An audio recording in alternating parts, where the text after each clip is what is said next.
P T I کے ساتھ مذاکرات کیوں ہوں، اس کی بنیاد کیا ہے؟ لیکن اگر سینٹ کے اندر وزیر اعظم سمجھتے ہیں کہ یہ بات ہونی چاہیے تو وفاق پاکستان کا ایک ادارہ ہے، تاہم ہم اس کا حصہ پھر بھی اپنے اصول کے تحت نہیں بن رہے، اور ہمارا موقف یہی ہے کہ یہ الیکشن کمیشن کا معاملہ ہے اور الیکشن کمیشن ہی اس معاملے کو اپنے پورے اختیارات کو استعمال کرتے ہوئے آگے جائے۔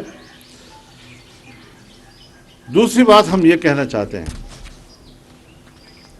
کہ سپریم کورٹ کا فیصلہ اس وقت 14 مئی کے حوالے سے میری ذاتی نظر میں ناقابل عمل ہے۔ میں عدالت کے فیصلے کے بارے میں ناقابل قبول کا لفظ نہیں استعمال کر رہا ہوں، میں کہتا ہوں ناقابل عمل ہے۔